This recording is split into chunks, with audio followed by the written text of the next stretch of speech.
మీ పిల్లలకి good touch, bad touch గురించి మీరు నేర్పిస్తున్నారా? అయితే ఈ వీడియో మీకోసం. నేను ప్రభావతి, మీ పిల్లల డాక్టర్‌ని.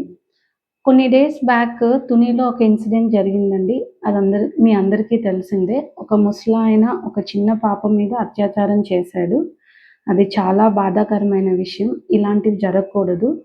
ఇలాంటి ఇన్సిడెంట్స్ జరగకుండా తల్లిదండ్రులుగా మనం ఎలాంటి జాగ్రత్తలు తీసుకోవాలి? పిల్లలకి ఊహ తెలిసినప్పటి నుంచే వాళ్ళకి ప్రైవేట్ పార్ట్స్ అంటే ఏంటి?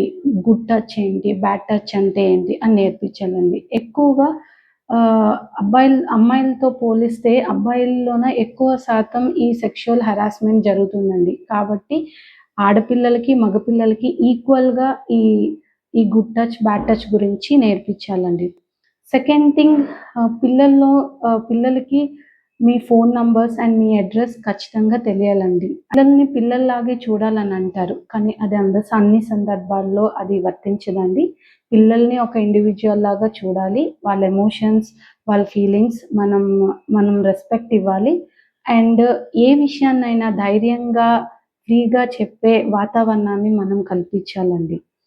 మీ స్కూల్ యాజమాన్యానికి ఉన్న పిల్లల్ని బయటికి పంపించొద్దు. ఎమర్జెన్సీ టైంలో కూడా మాకు ఇన్ఫార్మ్ చేయాలని చెప్పాలి. ఇంకా ఈ సెక్షువల్ అబ్యూస్ అనేది, హెరాస్మెంట్ అనేది ఎక్కువగా స్ట్రేంజర్స్ వలన జరగదండి. మనకు బాగా తెలిసిన వాళ్ళ వల్లనే జరుగుతుంది.